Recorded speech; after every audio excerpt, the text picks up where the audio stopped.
கிறிஸ்துவம் இன்றைய நற்செய்தி பதிசெய் சதுசெய் புலிதாதீங்கள் மத்திய சுவிசேஷம் 16வது அதிகாரம் முதல் 4 வசனம் பார்த்தீங்கன்னா, பதிசெய்தும் சதுசெய்தும் ஏசு கிறிஸ்து கிட்ட வந்து எங்களுக்கு வானத்திலேருந்து ஒரு அடையாளத்தை காண்பீங்கன்னு சொல்லுவாங்க. அப்போ ஏசு கிறிஸ்து சொல்லுவாங்க, வானத்தின் தோற்றத்தை வச்சு உங்களுக்கு காலங்களை நிதானிக்க முடியும், ஆனால் இப்போ காலத்தின் அடையாளங்களை பற்றி உங்களுக்கு தெரியாதா, புரிஞ்சிக்க முடியாதான்னு சொல்லிட்டு சொல்கிறாங்க.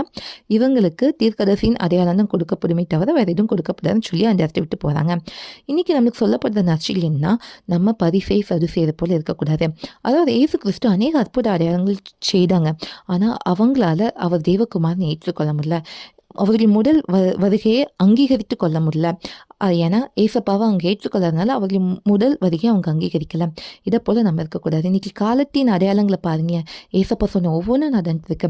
அப்போ நம்மளும் அவங்கள போல் இல்லாமல் நம்ம காலத்தை பிரயோஜனப்படுத்தி ஏசு கிறிஸ்துக்காக வாழணும், பிறரை ஆயத்தப்படுத்தணும். அப்போ தான் நம்ம தேவனுடைய ராஜ்யத்தை காண முடியும். அதனால் காலத்தின் அடையாளங்களை நோக்கி பாருங்கள். தேவனுக்கு